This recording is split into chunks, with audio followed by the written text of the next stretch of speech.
지난 금요일에 동부연회 여선교회 선교대회가 강릉에서 모였어요. 많이 모인 것 같아요. 저도 참석을 했었는데 한 1,500명 하긴 많이 모이셨어요. 그때 감독님이 설교하셨는데 설교를 이렇게 시작하더라고요. 질문으로 시작했어요. 여러분, 하나님께서 우리를 향한 뜻이 무엇인지 아십니까? 이렇게 이제 설교 시작하셨어요. 하나님께서 우리를 향한 뜻이 무엇인지 아십니까? 라고 이제 물으셨는데, 물론 이제 설교 중간이니까 뭐 툭 튀어나가도 대답하긴 쉽지 않죠. 하지만 너무 이 범위가 광범위해서 대답이 참 어려운 대답이었었어요. 이제 그런데 저는 하나님께서 우리를 향한 뜻이라는 질문을 들었을 때 성경 말씀에 모든 게 다 하나님의 뜻이지만 특별히 우리를 향한 뜻이라고 한 말씀이 있으시잖아요. 그 말씀이 딱 기억에 났는데 바로 오늘 우리가 읽은 이 얘기예요. 항상 기뻐하고 쉬지 말고 기도하고 범사에 감사하는데, 바로 이것이 그리스도 예수 안에서 하나님께서 우리를 향한 뜻이 바로 이것이다. 이 말씀이 이제 기억에 나가지고 아마 감독님이 요 얘기 하시려고 하시나 보다 그랬는데 이제 그 얘기를 안 하시더라고요. 안 하시고 이렇게 말씀하셨어요. 하나님의 뜻은 영혼을 구원하는 것입니다 라고 말씀하셨어요. 그 말씀도 틀릴 말씀은 아니에요. 당연히 영혼 구원하는 거 하는 뜻이시죠. 하지만 이제 영혼을 구원하는 거, 뭐 선교하고 전도하고 봉사하는 거, 이런 것들은 이제 우리가 당연히 주님의 백성들로서 당연히 우리가 감당해야 할 사명이고 우리의 의무고 우리의 보람이고 기쁨이고 다 마찬가지지만, 그런데 이제 중요한 것은 그거예요. 이런 것들은 우리가 마땅히 해야 될 사명이지만 하나님은 우리들에게 사명만 원하는 게 아니라는 거죠. 하나님은 우리를 사명만 원한다는 것은 우리를 일꾼으로만 보신다는 거예요. 너는 책임만 감당하면 돼. 이게 이제 너는 이 일만 하면 돼. 너는 도구니까 이 일 쓴다면 너는 버릴 거야. 소위 말하면 토사구팽.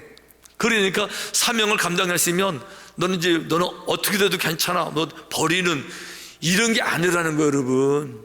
근데 더 중요한 거는 이거예요. 영혼 구원이 중요하고 전도 선교가 중요하지만 성경에 이런 말은 없어요.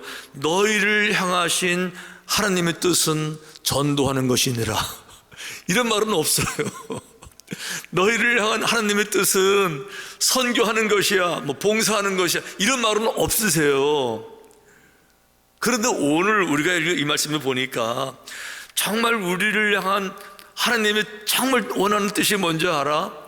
그거는 뭐 전도해, 봉사해, 뭐 도구가 되어 사명을 감당해, 우리를 단순하게 이렇게 일꾼으로 보시고 우리를 써먹기 위한 일꾼, 말하자면 개미를 말하면 그 개미 군단, 일하는 군단 얼마나 많아요. 그냥 벌꿀들 얼마나 일하느라고 일만 시키는 것이 아니라, 일하는 도구가 아니라 우리를 얼마나 사랑하시는지 그 말씀을 알 수가 있는 거예요.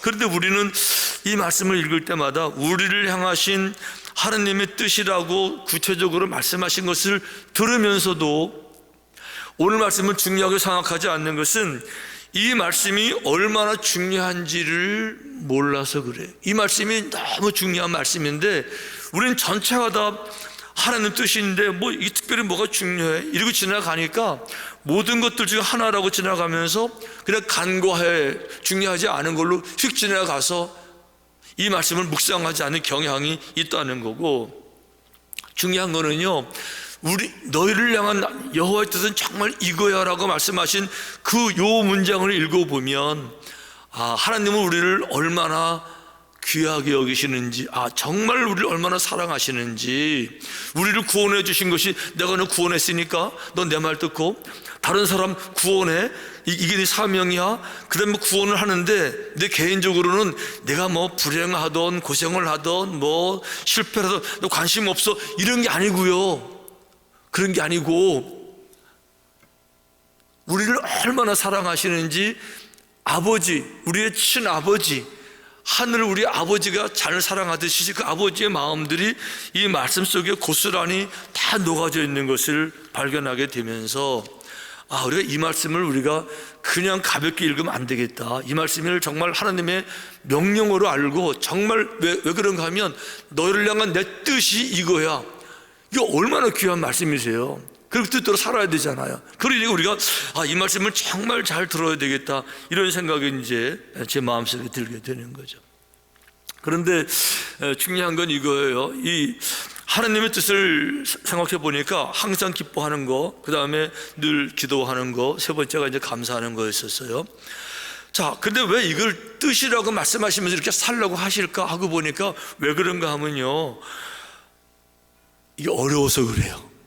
항상 기뻐하는 게, 자, 질문, 항상 기뻐하는 게 쉬운 일이에요, 어려운 일이에요?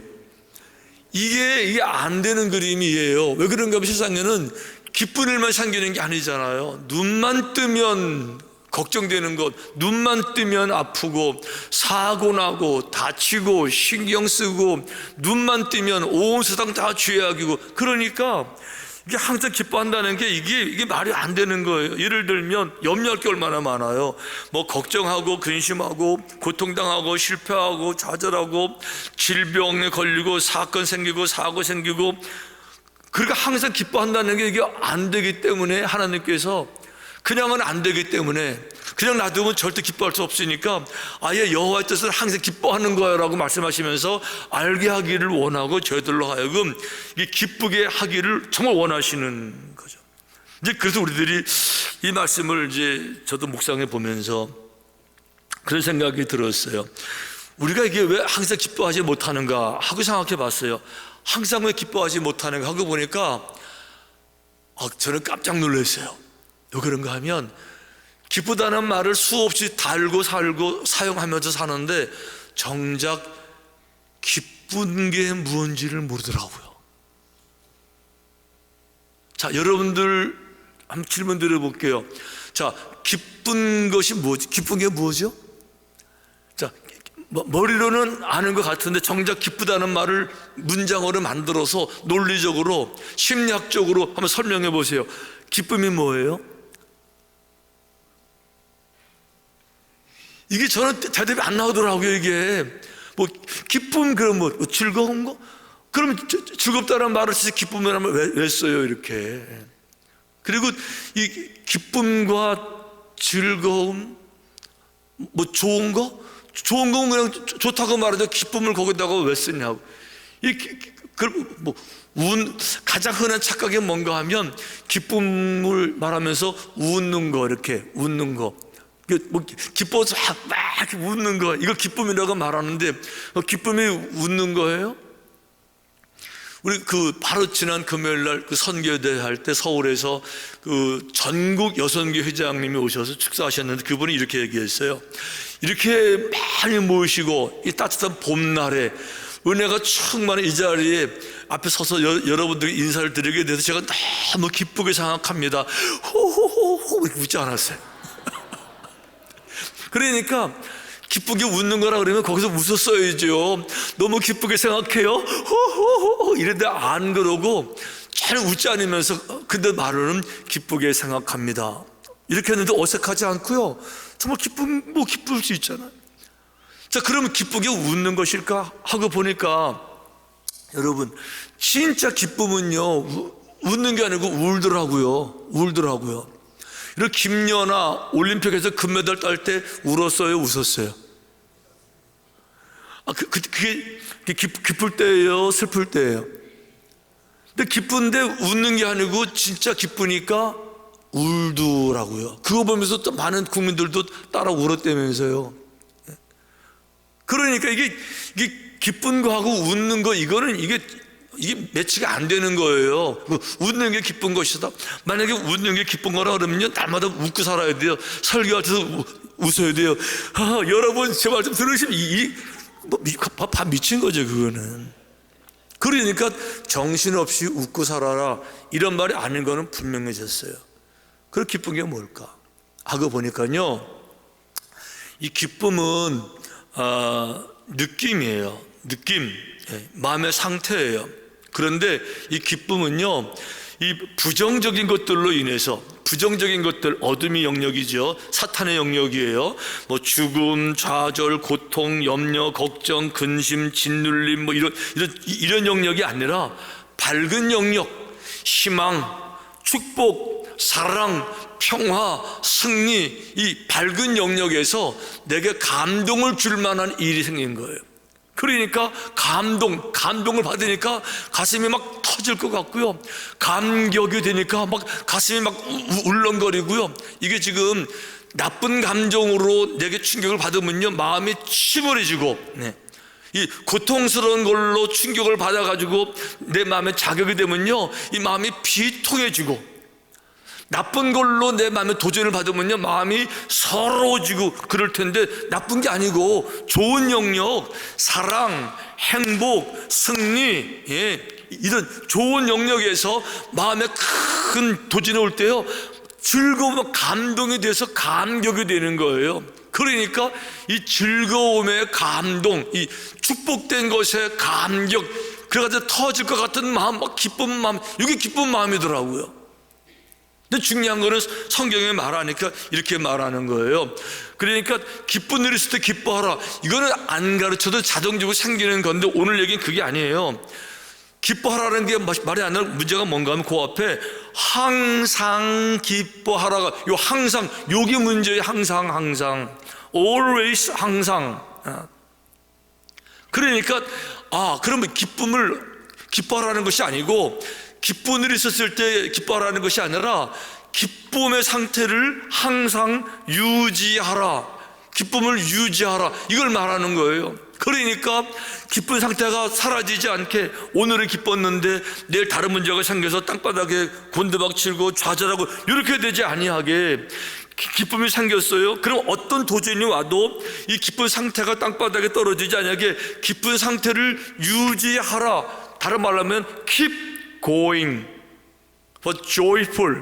이 기쁨을 keep going 하라 하고 보니까 한국말에 아주 좋은 단어 하나가 있더라고요. 무슨 단어인가 하면 여운. 뭔지 알죠? 여운이 남는다 그러잖아요. 그러니까 우리가 이제 이렇게 생각하니까 이제 감이 탁 온 거예요. 우리의 기쁨은 여러분 세상적인 기쁨이 아니에요.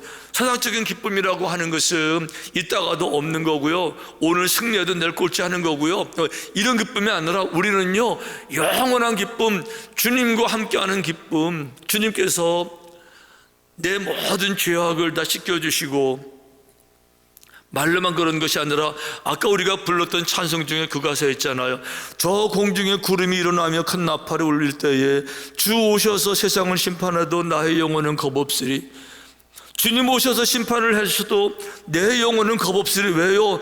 나는 이미 십자가 보혈로 시킨 것, 내가 옛날에 회개했을 때 그 감동으로 울고 뜨거운 눈물 펑펑펑 쏟으면서 이 회개했던, 그리고 은혜, 용서의 기쁜 감격, 이 기쁜 감격, 이 영원한 빼앗기지 않는 이 감동이 있었으면은 이 감동을 사라지게 하지 말고 주님과 함께하는 감동의 여운을 남긴, 좌우당간 누가 뭐라 그래도 나는 마지막에 최후 승리하는 거니까 이 기쁨의 감동을 내가 여운으로 가지고 있으면, 세상 일이야 힘들고 어렵고 늘 그런 거 있겠지만 그런 것 때문에 기쁨의 여운을 사라지게 하지 말아라 라고 말하는 건데, 이 말씀을 정확하게 표현한 성경의 한 기자 하박국 선지자는 이렇게 말했어요. 비록 무화과 나무가 무성하지 못하며 포도나무에 열매가 없으며 감람나무에 소출이 없으며 밭에 먹을 것이 없으며 우리의 양이 없으며 외양간에 소가 없을지라도 나는 여호와로 말미암아 즐거워하며 나의 구원의 하나님으로 말미암아 기뻐하리로다. 이건 내용적으로 보면요, 다 없는 거예요. 없고 다 없어요. 뭐 병들고 약해지고 떨어지고 다 없는데, 그런 것 때문에 내가 주님이 주신 이 기쁨, 구원의 기쁨, 주님과 함께하는 기쁨, 주님의 은혜 속에서 내 인생의 눈이 열려서 사랑의 방법으로서 인생을 살게 되고, 사람들을 바라볼 때 목적 수단으로 바라보는 것이 아니라 내가 섬길 대상으로, 주님의 사명으로, 주님의 의미로 그 마음의 평강을 누리고, 어떤 문제가 생겼어도 내 영혼 평안해 내 영혼 내 영혼 내 영혼 평안해. 이거를 뭘로 뺏기겠냐고요? 누가 이 영혼의 평안함을 뺏어갈 수 있냐고요? 저 교통사고 푹 나가지고 차 찌그러졌다고 그렇다 그래서 참 기분은 언짢지만은 그런 거 가지고 이 영혼의 평안함까지 치고 올라와서 그것까지 다 내팽개쳐서 예수님을 아는 모르는 사람처럼, 하나님을 모르는 사람처럼 인생 때 망가진 것처럼 짜증내고 신경질 부리고 그렇게 살지 말라는 거예요. 여러분, 항상 밝은 쪽으로 올리는 그 감동의 여운이 항상 영혼의 평안함이 있어야 되는데, 조그만 일만 만나면, 조그만 아프면 뒤집어 엎어서 가정을 지옥으로 만들고, 가정 질질 짜고 질질 울고 있고, 문제만 하나 생기면 이제 빡 써서 가족을 지옥으로 만들고, 그거 하지 말라는 거예요. 여러분, 그거 하지 말라는 거예요. 아멘. 그런데 이게 그냥은 안 되니까 문제가 생길 때 어떻게 돼요? 나도 모르게 염려가 딱 되잖아요. 그러니까 문제가 생길 때마다 어떻게 해요? 쉬지 말고 기도하라. 이게 또 그 얘기예요. continually pray. 그러니까 기도하다 보면요, 큰 문제가 생길 때마다 기도하고, 그 문제가 생길 때마다 기도하는 게, 문제가 생긴 다음에 하는 기도도 중요하지만 문제가 탁 생기기 전에 기도하던 사람들은 문제가 와도 이겨나갈 수가 있는데, 기도하다 문제가 팍 생기게 되면 당황하고 넘어지게 되니까 항상 기도의 마음을 가지고 있으면, 기도의 마음을 가지고 구원의 감격, 주님과 동행하는 마음을 가지고 기도하는 사람들은, 늘 기도하던 사람들은 그 문제가 타고 와도 지나갈 수 있으니까 마음을 뺏기지 않으니까 기도를 권면하는 거예요. 기도하고 살아라는 거죠. 그리고 기도하고 살다가 예를 들면 한 가지 나쁜, 내게 불행한 일이 생겼어요. 그러면 그동안에 기도하는 사람들은, 기도하는데 무슨 얘기죠? 은혜도 잊어버리고 주님과 관계도 잊어버리고 주님의 관심도 없고 다 있다가 그냥 당하는 거지만, 기도하는 사람들은요, 내가 과거가 어땠는지, 내가 얼마나 많은 축복을 받아왔는지, 지금 내가 얼마나 많이 가졌는지, 지금 벅찬 감동, 감사, 이런 가정 속에서 요구하는 나쁜 애, 그럼 뭐 이까지 이겨나갈 수 있지, 이렇게 될 텐데, 기도를 안 하게 되면 수없이 받았는데 많이 가지고 있음에도 불구하고 한 가지 나쁜 거, 거기에 시선을 다 뺏겨서, 거기에 마음을 다 뺏겨서 축복을 한 번도 못 받아본 사람처럼, 인생 망가진 것처럼 인생을 저주하고 자기를 비관하고 모든 기쁨을 땅바닥에 쳐박고, 이거 한 가지 가지고. 그러니까 그렇게 하지 말고 기도하는 가운데 늘 감사한 마음, 나를 돌아보면서 한 가지 작은 일에 포커스해서 모든 걸 다 부정하지 말고 내가 받아온 축복, 우리 그런 찬양 부르잖아요. 나의 나된 것은 모두 주님의 은혜라고. 그러면은 모든 건 주님의 은혜를 갖고 살아왔는데 이번에 작은 거 하나 생겼으니까 이것도 은혜 가운데 건너갈 줄 믿습니다. 이러면 기쁨을 안 뺏길 텐데, 감사 다 잊어버리고 불평, 눈에 보이는 짜증, 이거 가지고 집에만 가면 짜증 부리고 얼굴 이상 빡 쓰고 앉아있고, 그 가정을 지옥으로 만들어요. 그렇게 하지 말라는 거죠. 그러니까 우리를 향하신 하나님의 뜻은 너는 전도만 하다가 죽어, 이게 아니에요.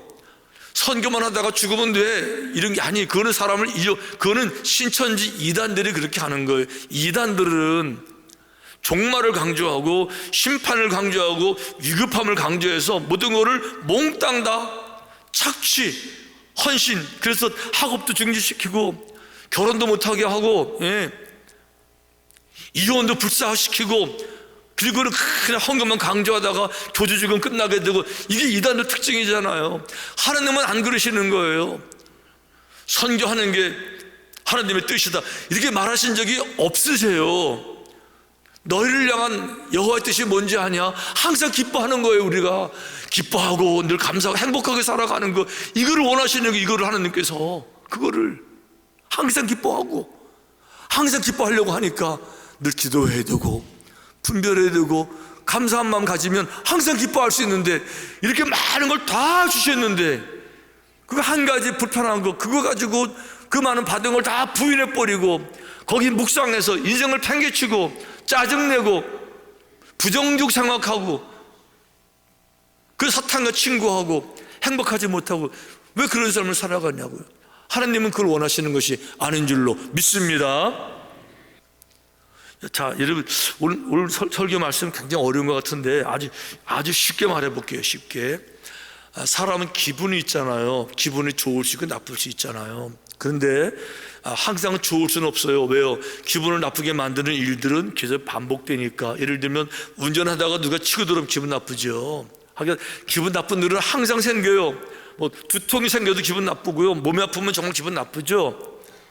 그런데요, 오늘 얘기는 뭔가 하면 어떤 상황이 돼도 기분 좋은 상태에서 기분 나쁜 상태로 들어가지를 말라는 거예요. 어떤 상황이 돼도 우리는 호흡하는 존재, 호흡을 통해서 살아가는 존재잖아요. 이게 자연스러운 거잖아요. 우리는 하나님의 형상대로 지금 받았잖아요. 그러면 하나님은 늘 밝고 기쁘신 거예요. 이게 우리의 본업이에요. 본 모습이에요.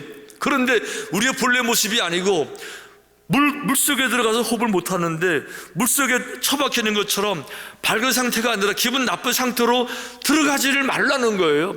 기분 나쁜 상태로 나를 떨구지를 말라는 거예요. 비관, 좌절, 비통, 억울함, 속상함, 열등감, 그 상태로 자기를 떨구지를 말라는 거예요. 그런데 살다 보면 그런 상태로 빠질 만한 위기가 생길 때가 있어요. 무슨 사건이 생기면, 고통이 생기면, 몸이 아프면, 다치면, 그런데 빠지게 될 때 빨리 정신 차리고 내가 몸은 좀 아프지만 기분까지 아프지 말라는 거죠. 기분까지. 아멘. 기분을 다운시키지 말라는 거예요. 좋은 상태에 keep going, 좋은 상태의 여운을 방해받지 말라. 뭐로부터? 나쁜 일들로부터, 늘 파도들로부터, 힘들고 어려운 일들 때문에 좋은 기분의 상태를 다운시키지 말아라. 아멘. 이것이 하나님께서 우리를 향하신 하나님의 정말 뜻이십니다. 뜻. 아멘. 전도하는 게 내 뜻이다, 이런 말 성경에 없으세요. 전도하기는 해야 돼요. 우리의 책임이에요. 하지만 늘 전도 그러면서 기쁜 마음 없고 무겁고 이거 말하는 것이 아니라 전도할 때도 기쁘게 하시라는 거예요. 기쁜 게 먼저예요. 선교해야 됩니다. 하기 싫어 억지로 하는 게 아니에요. 선교도요, 기쁜 상태에서 선교하는 거예요. 기쁨이 먼저예요. 기쁘지 않으면서 선교 되지도 않아요. 해도 열매도 없고 짜증내고 선교가 되겠어요. 기쁨이 먼저예요. 기쁨이. 하나님 우리가 일시키시는 것보다 우리가 행복해지시는 것이 그분에게 더 귀한 거예요. 그분이 더 그걸 원하시는 거예요. 하나님께서. 그러니까 선교하는 게 내 뜻이다, 이런 얘기 안 하세요. 전도하는 게 내 뜻이다, 봉사하는 게 내 뜻이다, 이런 얘기 안 하세요. 항상 기뻐하고, 여러분 항상 기뻐하고, 늘 기도하고, 깨어있고, 분별력 있고, 그리고 늘 이렇게 감사를 생각하면 마음이 풍요롭잖아요. 감사한 마음을 가지면 늘 마음이 넉넉하잖아요. 얼마나 삶이 풍요롭고 행복해요. 그렇게 사는 게 하나님의 뜻. 그 문자적으로 그것이 내 뜻이야. 내 뜻이야. 그게 하나님의 뜻이야. 아멘. 여러분, 하나님의 뜻대로 사시기를 축원합니다. 정말 하나님 마음 아프게 하지 말고 그분의 마음 아프게 하지 말고 가정을 기분 나쁘게 하지 마. 기분 좋은 상태를 keep going, 좋은 상태의 여운을 계속 끌고 가고, 어떤 상황이 돼도 나쁜 기분으로 가정을 만들지 말라는 거예요. 여러분 마음 상태를 절대로 만들지 말라는 거죠. 그곳에